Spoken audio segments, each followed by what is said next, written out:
Still going.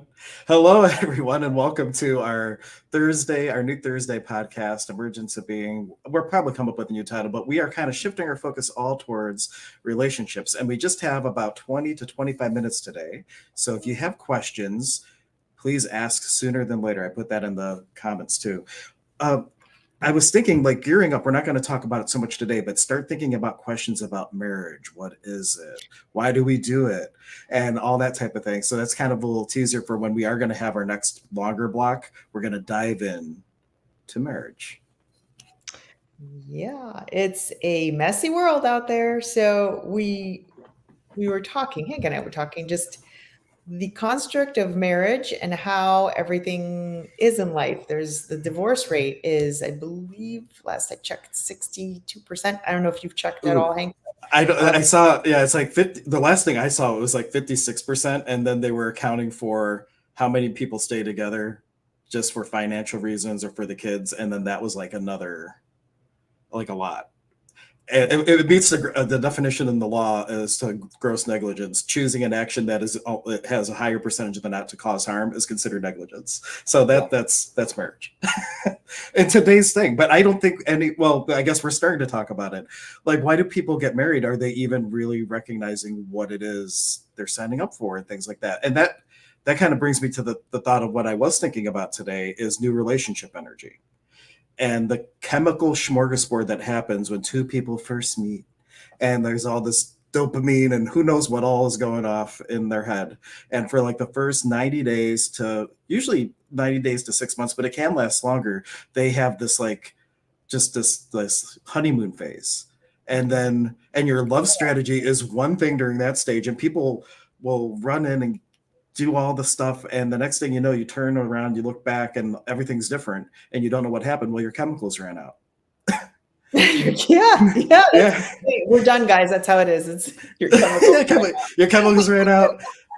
And really with NLP, like they talk about how your courting strategy is different than your loving strategy, but you get into this thing and then you don't know how to actually communicate with the person that is across from you. And then if you have already gotten kids, then it's all about the kids instead of each other. And by the time you know it, you have kids graduating and the person you live with, if you made it that long, you don't even recognize them. Like, who is this person? Oh my gosh, yes. And this is the common theme. So we get into this routine, and if we look, we did a podcast on this a long time ago, I think, relationships with Jake, where Yep. relationships all started, where marriage all started. It evolved over time. And I'm not going to, I'm afraid I'm going to Yep. offend people, but I'm going to say it anyway because there's no other way to say it. The construct and structure of marriage was created over time and was created by the church too. It had a big to do with it.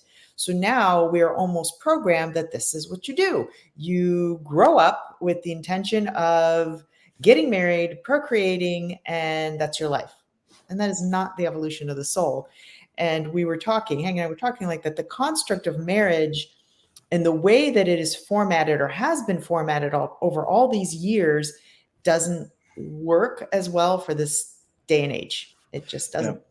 So we're really talking about that, and how do we reinvent marriage 5.0, version 5.0, that's more fitting for today's society. Now, we're not saying go sleep with everybody and just be chaotic. There's a lot to this. However, if we look at what marriage was 8 million years ago, there was no marriage. Everybody was just in a pot. Everybody helped each other, and this was formulated over time.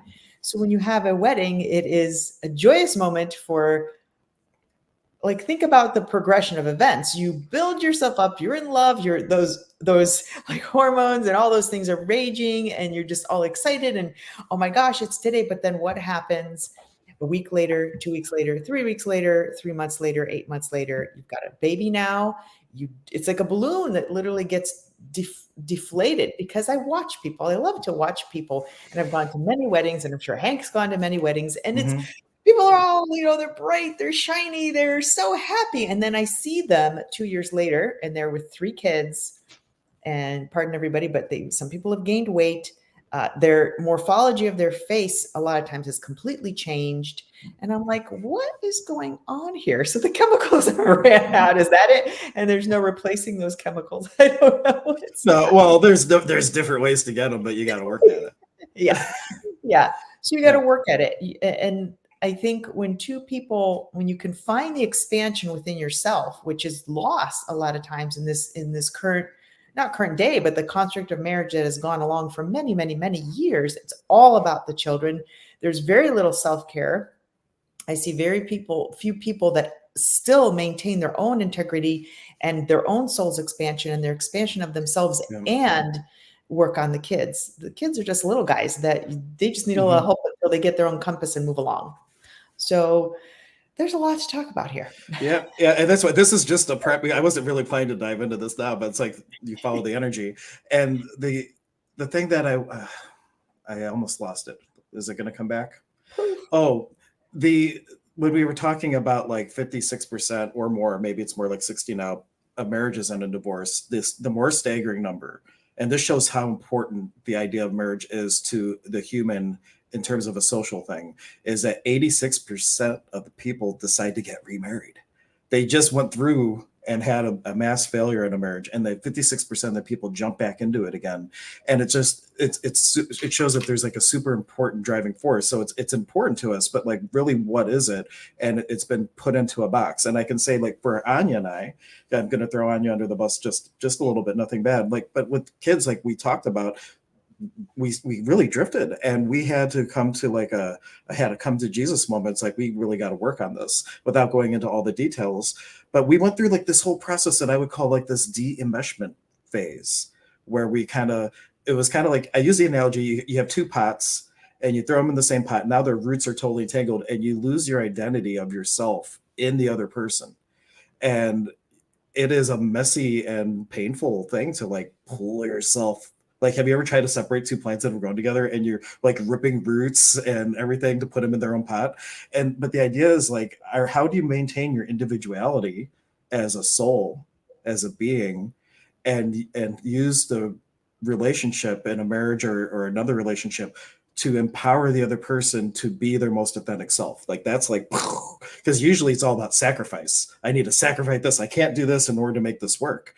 And in that energy of sacrifice, it's like, oh, that, like, you're giving yourself up.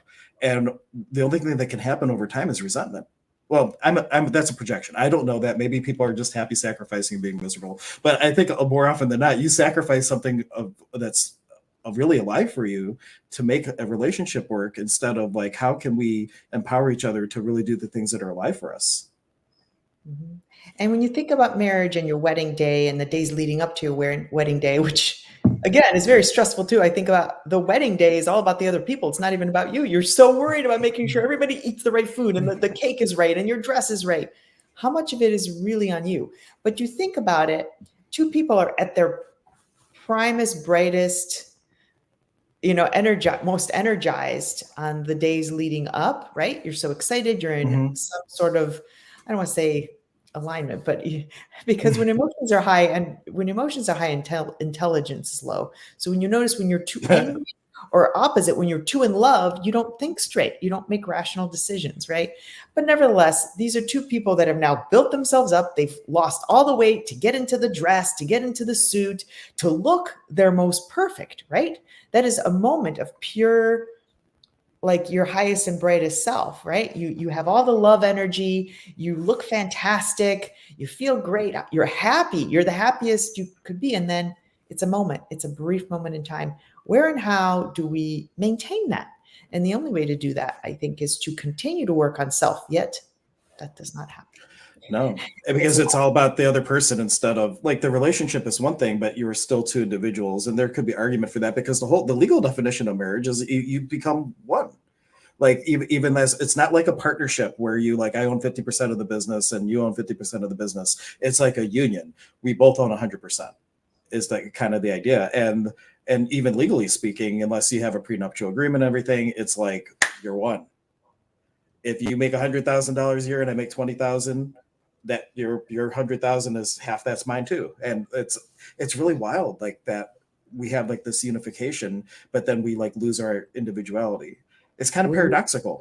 Yeah. A lot of, I'm not saying everybody, but a lot of people lose their individuality. And then, yeah, it comes to the empty net. It's a very common progression of events that I have studied, kind of looked at, and going to continue to study more and really look into this because, and then, yeah, you're sitting at the dinner table, the kids are gone. You've spent all this time and energy giving to the kids, which this is the way it goes. And people may argue on this. And some people feel that is the progression of your life. You have kids, you should put all of your energy into the kids, but then you're sitting at the dinner table and you don't even know who that person is anymore. They are not the person at the altar that you love, that they were funny, you love that they're a totally different person now. Yeah. And so are you. And so much has been lost that you don't recognize that anymore. And people are twiddling their thumbs. They don't know what to do now. But we try to hang on to that snapshot in time, like this is what we are, and they don't allow themselves to change. But the only thing that never changes is that everything changes. So it's a constant soul evolution, and celebrating your partner, like as you go along for the ride, whether you are fully in agreement with it or not, is like another question. But like really celebrating if that's their path, like. I kind of redefined my own definition of marriage a while back. It was, I think it was Scott Peterson. He was talking in this like little TikTok video, and he said, marriage is a vow that no matter what you tell me, I won't run away, and that I'm in there to be your witness for the long haul. And I really appreciated that because that's how I kind of feel like Anya and I have evolved to, is that we're really there like celebrating each other's journey, and like we tell each other pretty much everything. And it's like it's not all fairy tales and bells and whistles and fun things. Some of it's like really painful, but it's being able to be a witness to that degree for somebody in a space of non-judgment. Yeah. And the other thing, I think that changes too. You guys are able to do that. I see a lot of people that marriage comes and you don't say things anymore because you don't want to upset the other person. Mm-hmm.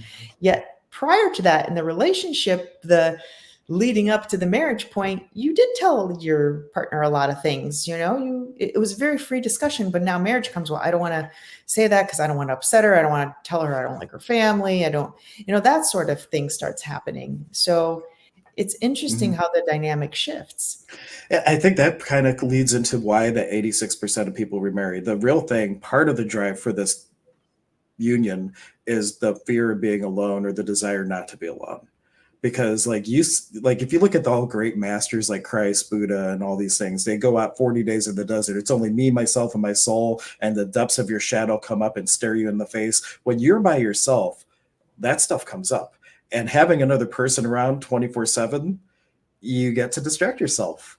And so I think one of the things, if you really empower a marriage to be what it can be, it is to empower that person to really hold space for you to dive into that very thing that you don't want to look at. And now you have support instead of being at it alone. But a lot of people just start coasting. And sometimes they're going down two different sides of the hill. But there's hope to really wake up and start going a different direction. And we have a lot of people tuning in. We have Karen just saying good morning, and Judy tuning in with our chemistry saying the Kesha song, Your Love Is My Drug. And then Karen, Anya and I just celebrated our 27-year anniversary of being a couple, 17 years married next month. But we really like looking at that. Not many people can say they've been together 27 years. And it's really, there's new relationship energy. And there's also something to be said for something called old relationship energy. When you've made it past that hump and you really kind of settle in, and you got this quality that just is totally its own thing. We have Mike saying a Nike Kawaii, and Karen coming back to say, a witness to your story, and one that is consistent through the whole thing as much as possible, because other people can come and go. Hopefully not. There's some people in my life I really believe that they'll be around for a very long period of time. But you never know. There's some people that I thought were going to be in my life forever, and they ended up not being someone that was going to be in my life forever. So you really never know. But the marriage thing, it's for better or for worse, I'm here to watch you be a silly person walking through this wild ride called life. Yeah, and we're not saying not to. It's just a construct that staying in something that does not encourage you anymore or does not help you grow and being there out of force is I feel not healthy. That's just my 2 cents, and I don't know how else to state that. And I know we take these vows, but Dr. Dyer talks about this, and he had this line of, it's impossible to promise to somebody at the altar that you are going to be XYZ all the time, because the fact is we will evolve. You guys were 20 when you got married or whatever, then you're 40, then you're not the same person. We will never be 10 again. We will never be 20 again. We evolve. We are different people. So to kind of make that strict of a promise when very likely both are either going to evolve side by side and then everything works, or a lot of times one person starts to evolve faster than the other, or shift or change. That's the crux. That's a whole different conversation. What happens within that structure after that big day? But people evolve, people change, and to try to make that same commitment at that point in time, that is a point in time. So things change from there. And then you're trying to use that old moment and pull it into the future. And that's very challenging to do because you were different people at that point in time. Yeah. It's one big tool I love from Access when I practiced it, is they would say for relationships, one thing you have to do is you have to destroy and uncreate your relationship every day. And the purpose behind it is everything we were yesterday, that's in the past. The relationship today is anew, and throw out everything you think you know about who you're married, about what they're doing and everything, and treat today on its own merit. And if you can do that, your relationship has a lot of capacity to shift and change. And the other thing is, all the changes you do, you got to do it for you and not the other person. And I know that when I was going through the demeshing process with Anya and we were talking about things, there was one comment from one of us about, oh, I can change, I can do that for you. And the response was, well, you've got to do it for you.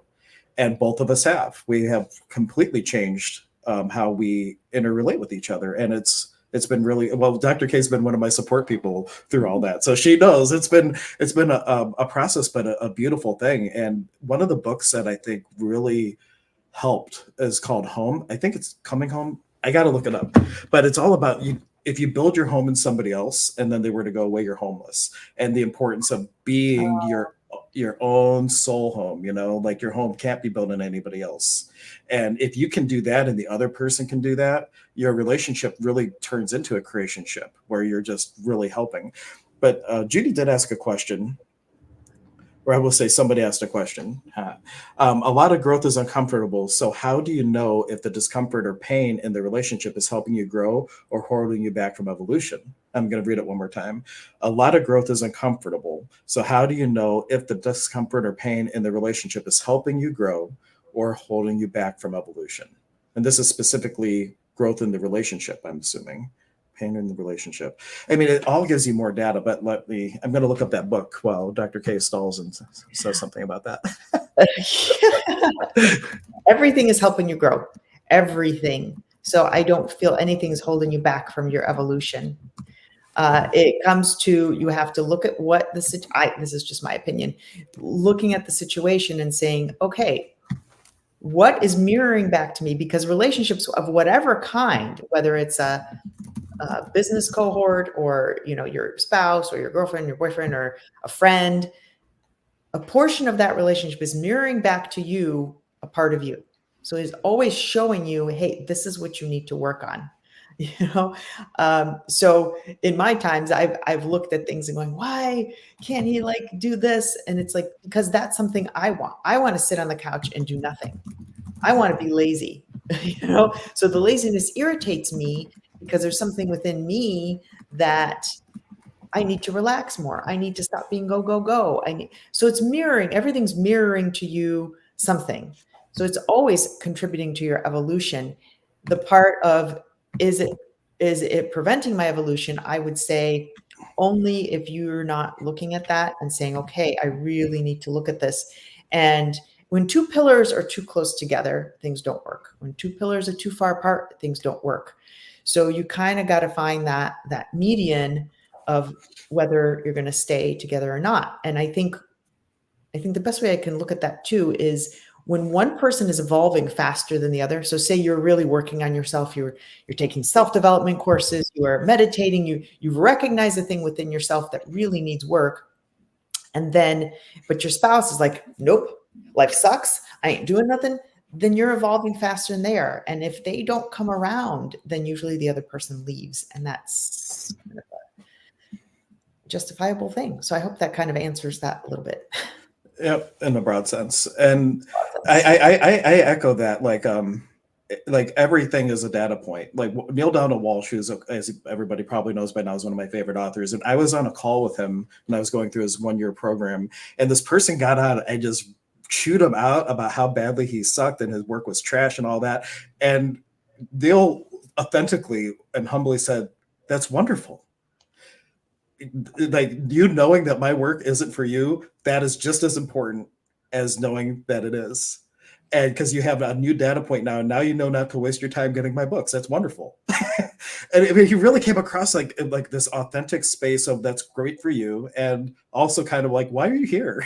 Why'd you pay all this money to tell me my work is trash to be on this year program? But he didn't say that. That I was interpreting that with some of the energy in it. But like, really, everything is a data point that you can use to make a greater choice for your evolution, and also knowing, developing skill sets, because there's all kinds of different people in the world, and the people closest to us have the ability to trigger us the easiest. And so those are, and myself included, like Oliver, oh my gosh, man, this boy, I imagine that this is how I was when I was a kid. If I had actually been a little bit more outgoing, I was the kid that was quiet. I just don't want anybody to notice me, just because my brother's kind of crazy, so I just wanted to like hide. But Oliver doesn't have that. So I imagine that if I had a more ability to be outgoing as a child in childhood, that would be me, and that's why he triggers me. And so I'm seeing myself in him, and then it creates this opportunity that all these different interactions are me honing my ability to deal with these situations. Because as we teach and we have classes and things, you run into all kinds of people, and they have the ability to trigger you, just like a close family member. If the right thing is said at the right timing and energy is right, and maybe these things are training wheels for the ability to deal with that in the wild. And those people that trigger us the most or bring up a lot of stuff or seem to be a lot of friction are huge assets to our development. Everybody's an asset to your development. But everybody. Because they're all you. They are all physical sense.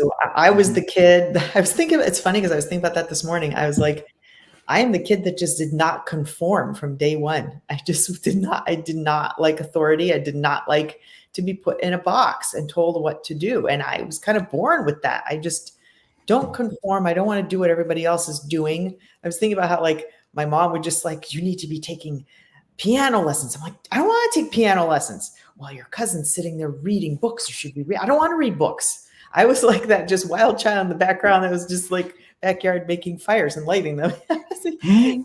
So everything's kind of coming around to show you, because we are all one conscious energy.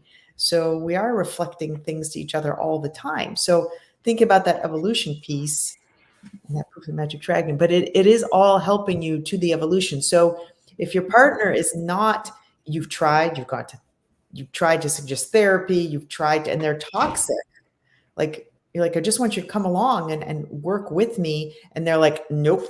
Then that is going to inherently, push back your evolution. Yeah. I think that thought came to mind. Yeah. Well, if somebody that toxic and not moving forward, refuses to move forward with you, then that is not helping your evolution. And sometimes there's a willingness to move forward, but maybe the people are not. There's still a dissonance as you're trying to go. And so imagine like driving a car with one flat tire. Like, they're doing the best. They want to come along and they're trying to pump up the tire. But for the beginning, it's like you're kind of like, it's not quite as smooth. But then there'll be a threshold point where all of a sudden they have like a paradigm shift and that tire becomes inflated. And then you're off and humming a little bit more. Because the real key for it is, if two people are in a relationship, this is just my opinion, that the miracle or the miracle is possible if both people want it more than they don't. If there is more willingness to want it, and there's a willingness to work at it.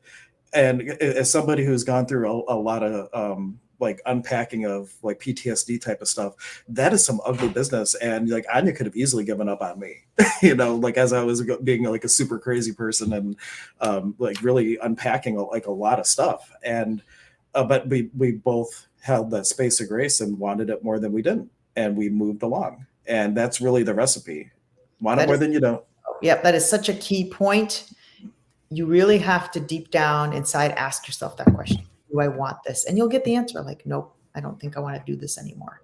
Then don't force yourself into continuing to do it, because it's like, okay, I don't want to do it, but I'm going to do it. If inside you've really shut that door, and you will know if you really shut the door, like, no, I really love this person, and if we could just find a way, then work on it. Then give it a shot, give it a whirl. But inside, that door's closed. Like, I am done. I really don't want to do this anymore. Then don't force it. Just don't. Yeah. And the other thing is, regardless of anybody choosing to make a relationship a go or not, like, the real thing is like learning how to communicate with each other, because it is an art, and you might be saying words, but that is not necessarily expressing and them receiving. There is like an art to communication, I've learned. And then also, if either person has triggers, learning what those are, because if someone's triggered, like, they can work on it and they can navigate it, and then maybe they're triggered less. But like, sometimes a trigger happens to me, and in that space when I'm triggered, like when you say emotional, you can't be logical.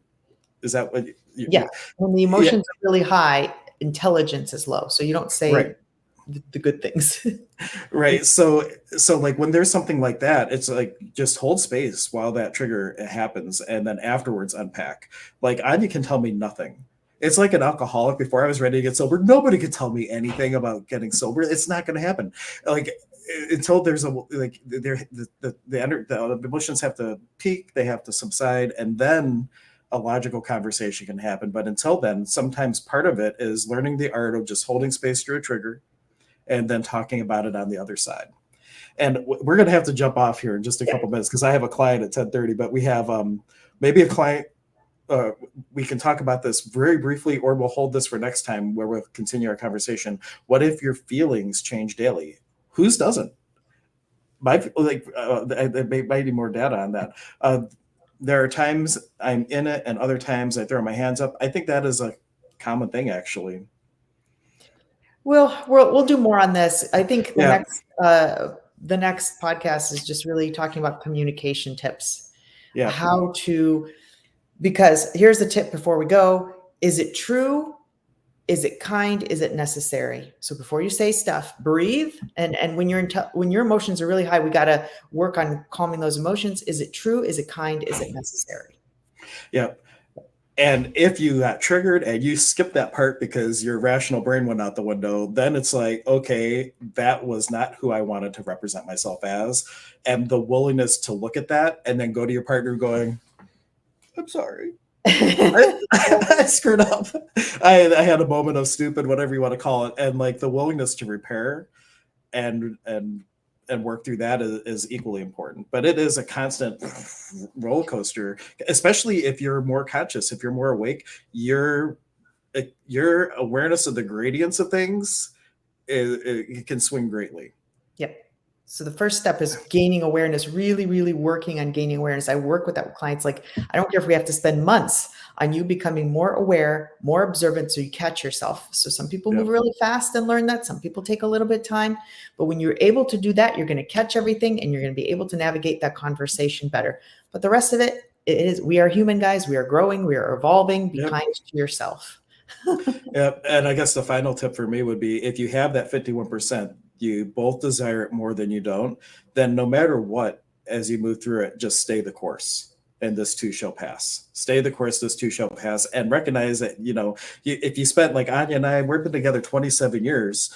When we had our aha moment that we need to work ourselves, there was a good span of time before that moment. And we were trying to undo years of enmeshment in like a day, a month, a week. It's not that quick necessarily. It can be, but like, just recognizing that you didn't get to where you're at overnight, and the exit may be like, if you're only a year into a repair, however long, stay the course. How long did it take you to get to the point where you realized you needed to work on it?